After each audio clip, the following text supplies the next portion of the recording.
اللہ کا کلام پڑھایا رسول نے، اصحاب باصفا کو لکھایا رسول نے۔ الحمدللہ الحمدللہ الذی ابدع الافلاک والارضین والصلاة والسلام علی من کان نبیا وآدم بین الماء والتین وعلی آلہ واصحابہ اجمعین، اما بعد فاعوذ باللہ من الشیطان الرجیم، بسم اللہ الرحمن الرحیم۔ ابتدا ہے رب لم یزل کے بابرکت اور عظیم نام سے، جو زمین اور آسمان کا حقیقی مالک اور بادشاہ ہے۔ اربہا درود و سلام کا نذرانہ سلطان عالم کی ذات والا اعتبار پہ کہ جن کے درجات صحیح معنوں میں سمال الیتامیٰ اور عصمت للآرام مل کے ہیں۔ انتہائی ذی وقار ناظرین، سامعین و سامعات، ARYQ-TV کے پلیٹ فارم سے خلاصہ قرآن کی ایک اور نشست لے کے آپ کی خدمت میں حاضر ہوں اور ادب سے کہتا ہوں السلام علیکم ورحمۃ اللہ وبرکاتہ۔ آج ہم قرآن حکیم کے 11ویں پارہ کا تذکرہ کریں گے، جس مبارک تذکرہ میں سورۃ التوبہ کے اواخر کے مضامین اور اس کے ساتھ سورہ یونس کا پیغام حق ہمارے سامنے آئے گا۔ جب ہم اس پارہ کو شروع کرتے ہیں تو غزوہ تبوک سے پیچھے رہ جانے والے دو گروہوں کا تذکرہ آتا ہے، ایک منافق ہیں اور دوسرے مخلص صحابہ کرام باوجود پیچھے رہ جاتے ہیں، لیکن ان کے لیے ایک پورا معاملہ کیا جاتا ہے صحابہ کرام کے لیے کہ 50 دن ان کے ساتھ سوشل بائیکاٹ ہوتا ہے تاکہ پتہ چلے کہ غزوہ صحیح معنوں میں اللہ اور اس کے رسول کی عزتوں کا پیغام ہے۔ پھر اس کے بعد احکام الحاکمین کی طرف سے مومنین اور منافقین کو اللہ کی راہ میں مال خرچ کرنے کا حکم ملتا ہے، اور یہاں پر منافقین جب مال اللہ کی راہ میں خرچ کریں گے یقیناً انہیں ثواب نہیں ملے گا، تو ان کا یہ خرچ کرنا جرمانہ تصور کیا جائے گا، اور مومن جب مال خرچ کریں گے تو یہ اللہ کی رحمت، نعمت، انعام اور فضل کے صحیح معنوں میں حقدار ہوں گے۔ سرکار دو عالم صلی اللہ علیہ وآلہ وصحبہ وسلم کو وصولی زکوٰۃ کا حکم دیا جاتا ہے، اور یہ بھی اللہ کریم کی بندوں کے ساتھ کرم نوازی کا معاملہ ہے کہ سرکار دو عالم کو وصولی زکوٰۃ کا حکم دیا جاتا ہے کہ ان سے زکوٰۃ لے کے ان کے مال کو پاک کیجئے،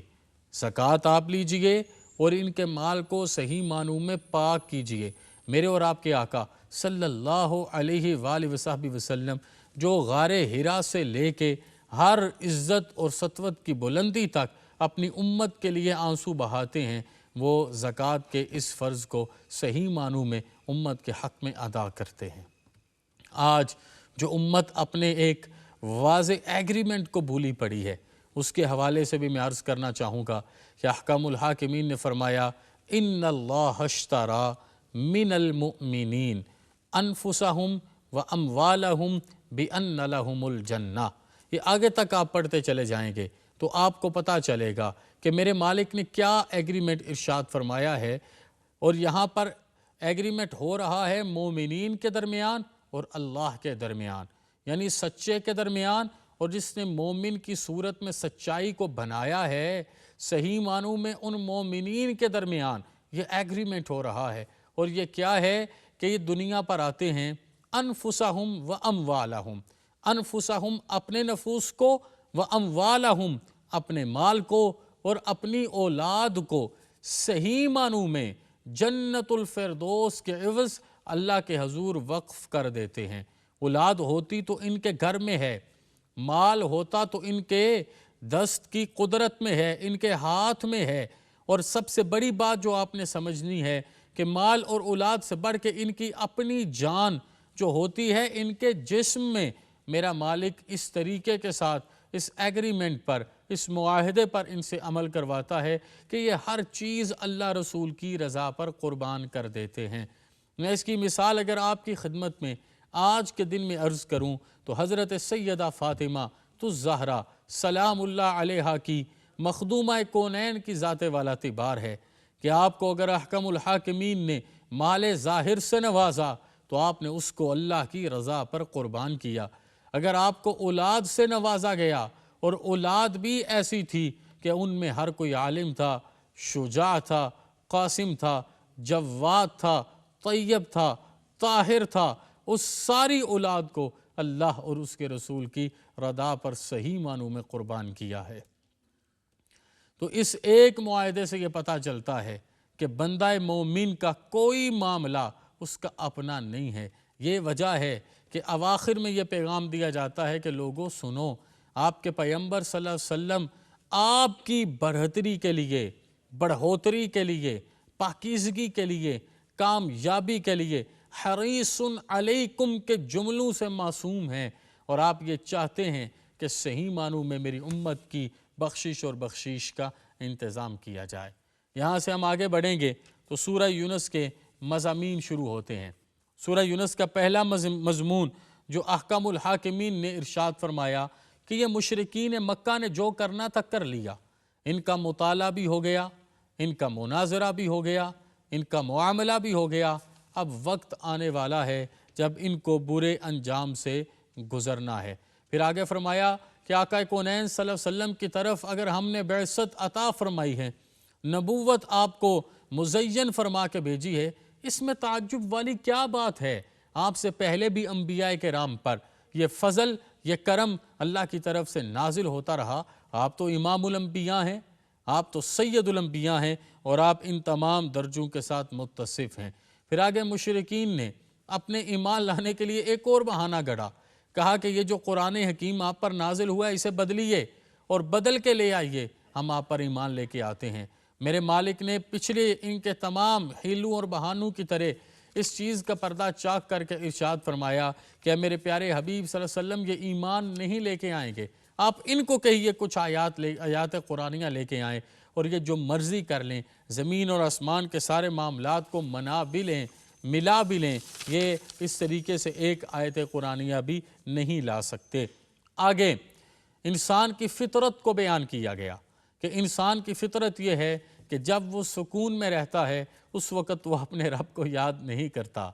وہ اس وقت اس سکون کو انجوائے کرتا ہے، لیکن جب اس پر بیماری آتی ہے، جب اس پر مصیبت آتی ہے، جب اس پر مالی تنگ دستی کا معاملہ ہوتا ہے، پھر وہ اپنے رب کو یاد کرتا ہے، پھر وہ تڑپتا ہے، پھر وہ دوڑتا ہے، پھر اپنے رب کی طرف آتا ہے۔ پھر آگے ان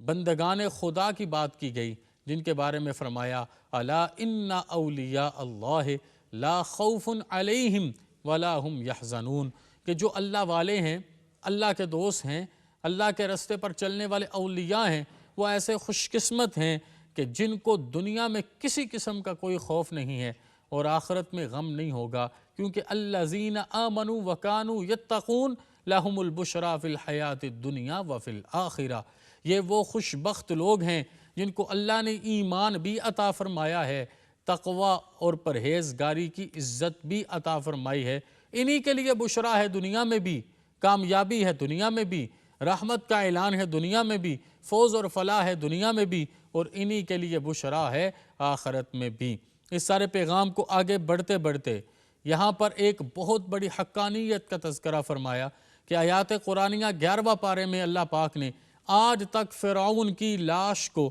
جو کسی میوزیم میں سنبھال کے ایجپٹ میں رکھا گیا ہے، اس وجہ سے رکھا گیا کہ میرا مالک یہ چاہتا ہے پتہ چل جائے کہ حقیقی بادشاہی کس کی ہے، اور جو نافرمان اور ناشز ہوتا ہے اس کے اوپر کون سا عمل اترتا ہے اور اس کے ساتھ کون سا معاملہ ہوتا ہے۔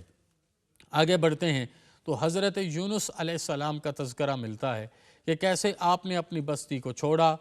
پھر بستی والوں کو جب پتہ چلا کہ جناب یونس تو ان کو چھوڑ کے چلے گئے، پھر انہوں نے صحیح معنوں میں توبہ کی، جناب یونس مقام نینوا پہ پہنچے، پھر مقام نینوا سے کیسے مچھلی کے پیٹ میں آپ نے 40 دن کا وقت گزارا۔ مختصر بات اتنی سی ہے کہ اس پورے پارہ کے مضامین کو اگر چیدہ چیدہ بھی ہم سمجھیں گے تو ہمیں قصائص ملتے ہیں جو ہمارے عمل کے لیے ہیں، ہمیں فرامین ملتے ہیں جو ہمارے عمل کے لیے ہیں، ہمیں احکام ملتے ہیں جو ہمارے عمل کے لیے ہیں، ہمیں صحیح معنوں میں تقدس کی وجوہات ملتی ہیں جو ہمارے عمل کے لیے ہیں۔ سرکار دو عالم صلی اللہ علیہ وآلہ وصحبہ وسلم کا کیا امت کے ساتھ تذکرہ ہے کس طریقے سے آپ نے اپنی امت کو اپنے جسم اور روح کے ساتھ ملا رکھا ہے، کس طریقے سے حضور ان کی خیر چاہتے ہیں، ان کی بھلائی چاہتے ہیں، ان کی عزت چاہتے ہیں، کس طریقے سے جہاد کا حکم ہے، اور کیسے مومنین نے صحیح معنوں میں اللہ کے ساتھ اپنے معاہدے کو کر رکھا ہے۔ میں مختصر آپ کی خدمت میں آج کا پیغام عرض کرنا چاہوں گا۔ آج کا ہمارا پیغام یہ ملتا ہے کہ ہمیں ہر حال میں احکم الحاکمین کے بتائے ہوئے طریق پر عمل کر کے صحیح معنوں میں صلح کا کردار ادا کرنا ہے، دین اسلام کے ساتھ اپنے عمل کو ملانا ہے، اور اسی عمل کے ساتھ رہ کے ہم نے اپنی زندگی کو گزارنا ہے۔ روح گردانی میں ہم نے نہیں جانا، اور بات حقیقت میں یہ ہے کہ ایک دنیا میں کامیابی حاصل کرنا، اگلی دنیا میں ناکام ہو جانا، یہ کوئی کامیابی اور کامرانی نہیں ہے۔ حقیقی کامیابی اور کامرانی کا پیغام اللہ پاک نے دیا ہے ذالک الفوز العظیم کہہ کے، اور ذالک الفوز العظیم کسے نصیب ہوتا ہے؟ اسے نصیب ہوتا ہے کہ جس کی زندگی کا ہر عمل اللہ کی رضا کے لیے ہے، دنیا میں اسے یا ایتھا النفس المطمئنہ کا پیغام ملے گا، اور آخرت میں صحیح معنوں میں راضیہ مرضیہ کے درجے اللہ پاک اس کو عطا فرما دیں گے۔ اس رمضان کریم کی بہاروں میں،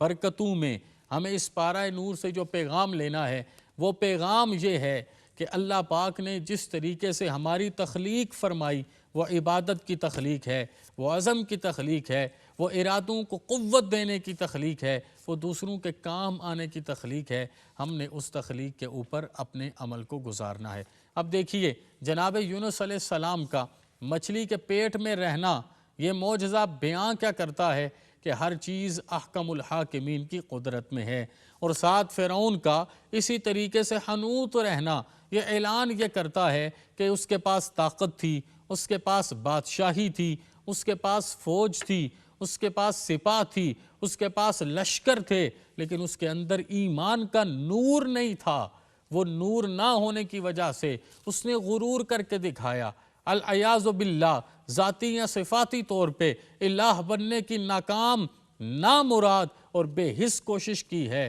میرے مالک نے اس کو قیامت تک کے لیے نشان عبرت بنا دیا ہے۔ قرآن حکیم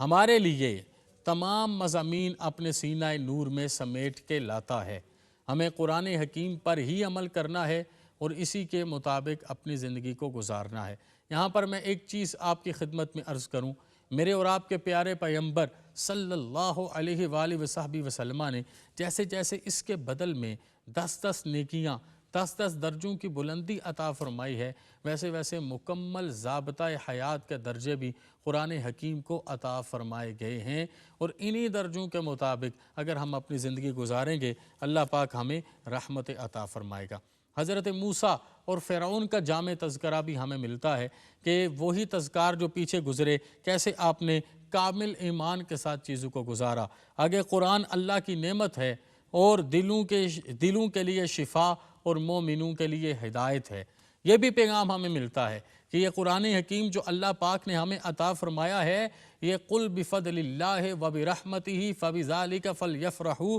ھو خیر مما یجمعون کے مطابقت میں صحیح معنوں میں اللہ کی رحمت ہے، نعمت ہے، اور یہ مومنین کے لیے شفا ہے، اور جو مومنین اس پر عمل کرتے ہیں میرا رب انہیں ہدایت بھی عطا فرماتا ہے اور ہدایت کے نور سے انہیں مزین بھی فرماتا ہے۔ یہ اس پارہ کے وہ تمام تر اصول ہیں جو میں نے آپ کے سامنے عرض کیے، واقعات ہیں جو میں نے آپ کے سامنے بیان کرنے کا شرف حاصل کیا ہے۔ میں اس پارہ سے ایک لطیف نکتہ تفسیر ضیاء القرآن کا بھی آپ کی خدمت میں عرض کرنا چاہوں گا کہ جو میں نے آپ کے سامنے ان اللہ اشتری من المؤمنین انفسہم و اموالہم بان لہم الجنہ کو پڑھا، اس کے مقابل نباز عصر ارشاد فرماتے ہیں ضیاء الامت پیر محمد کرم شاہ الازہری رحمۃ اللہ علیہ کہ یہ معاہدہ بتاتا ہے کہ ہم عالم ارواح سے لے کے عالم حشر تک دین حنیف پر عمل کرنے والے خوش بخت مومن ہیں،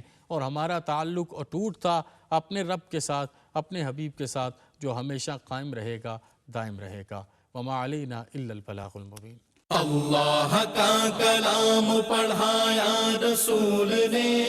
اصحاب با صفا کو لکھایا رسول نے۔ اللہ کا کلام پڑھایا رسول نے، اصحاب باصفا کو لکھایا رسول نے،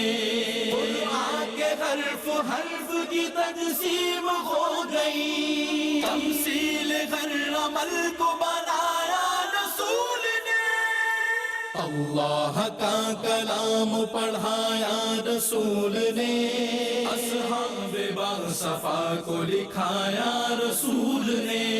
قرآن کے حرف حرف کی تجسیم ہو گئی، تمثیل ہر